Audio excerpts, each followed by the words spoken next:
Hey, I'm Nick. Welcome to Jumpcut Junkies. This is a special episode. We're doing a split because I didn't see Gabe's movie, he didn't see mine.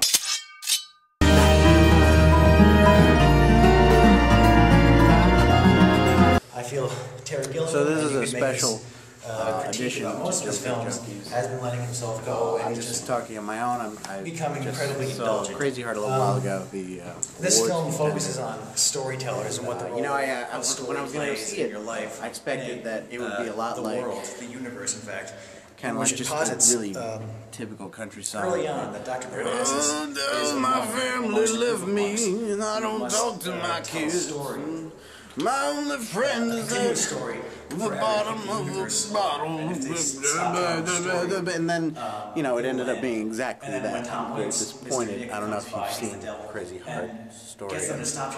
Country singer who bottoms out. He's convinced that someone somewhere is still telling a story, and that's what's important.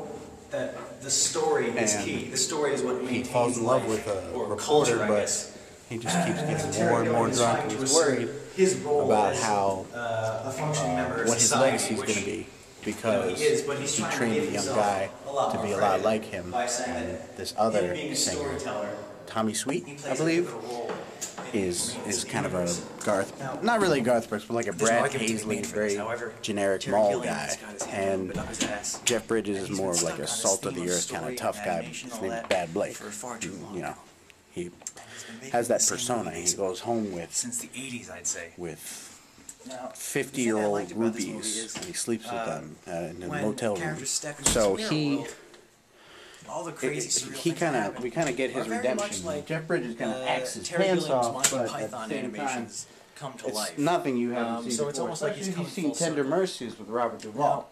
That's a more subtle, more touching kind of side of that, but Heath Ledger's last role, Crazy Heart is more like it's but the other actors who fill his shoes, it deals with kind of a different side of the more glamorous side of it. So at the same time, you still have the typical touchstones of the genre. You have him as an alcoholic. You have him writing new songs and getting new experiences, and he falls in love, but he's still drinking. He keeps drinking. He keeps bottoming out. It's everything you'd expect.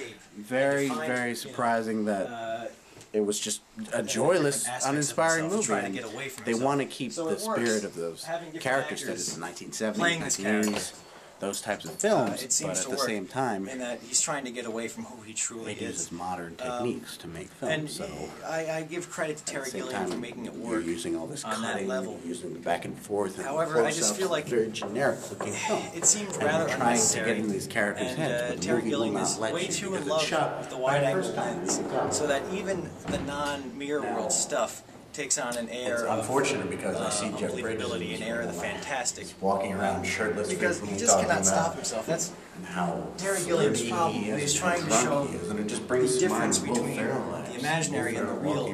He never really knows where to draw a line. So what's supposed to be real always winds up looking imaginary. And another thing I didn't like about the movie was Vern Troyer. If he weren't a midget, he probably wouldn't have a career. He gets a lot of the laugh lines, or what is supposed to be the laugh lines, but they're never carried off very well. Something like Walk Hard, but the whole thing this type of movie is dead. Doesn't exist anymore. He doesn't serve a purpose in the movie. He's Dr. Parnassus' sidekick. Is really good. But why does he have to be a midget? It's a pointless movie. There's no style. It just seems like he's being played for laughs. Nothing to say. And that's in all, you just wonder, don't bother with Crazy Heart. What's the point of this movie? What is being played for what? I get the story Terry Gilliam's putting across, but you probably shouldn't see it unless you want to give money to Tilda Ledger, Heath's daughter.